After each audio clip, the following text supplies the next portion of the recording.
The Oklahoma City Fire Department has responded on 51 fires already this year that were directly related to cooking. And the good news about that is most of those fires are preventable if you just follow a few simple rules. The first rule is you need to pay attention to what you're cooking. We've all heard the phrase, watch what you eat. We want to remind you to watch what you heat. So if you're cooking, stay in the kitchen until you're completely finished cooking and the fire is turned out. Some other things that you can do to keep yourself safe is these combustible items like paper towels and newspapers. Sometimes people keep their oven mitts really close to the stovetop. Here's some coffee filters. These are all things that burn very easily. You want to keep these types of combustible items at least 3 feet away from your cooktop. Another thing to keep in mind is only cook when you're very alert. If you've been drinking alcohol or maybe you're taking a medication that has made you drowsy, that's not a good time to cook. You want to refrain from cooking during those times. Those are some of the things that you can do to keep these fires from beginning to begin with. However,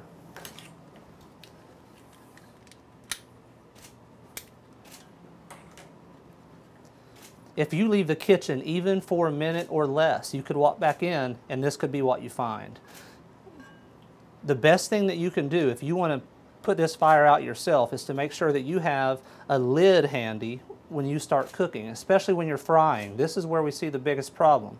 So you want to take this lid and instead of coming down on top of it like this, because those flames can come around and burn your wrist, instead of doing that, hold it with one hand, very gently slide this lid into place over the skillet and go ahead and turn off the heat and just let it cool off. You don't need to do anything else with it at this point.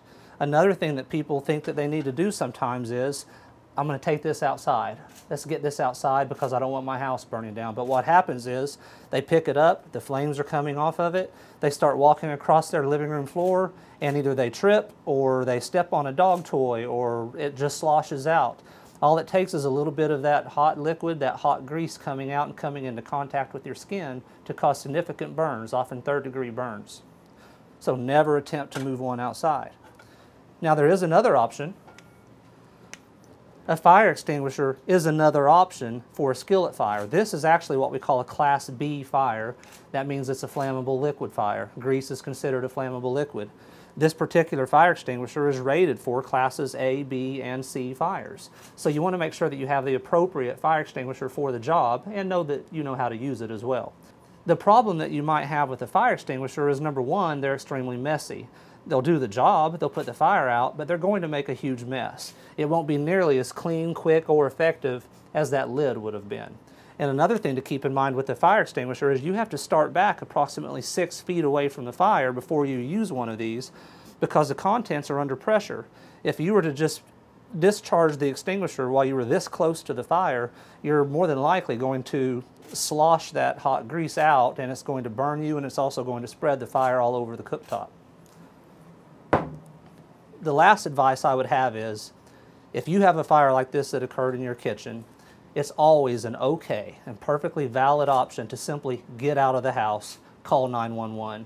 You may not be comfortable putting a lid on that fire.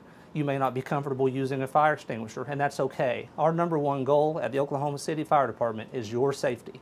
So if you're comfortable just getting out of the house, by all means do that and leave the firefighting to us.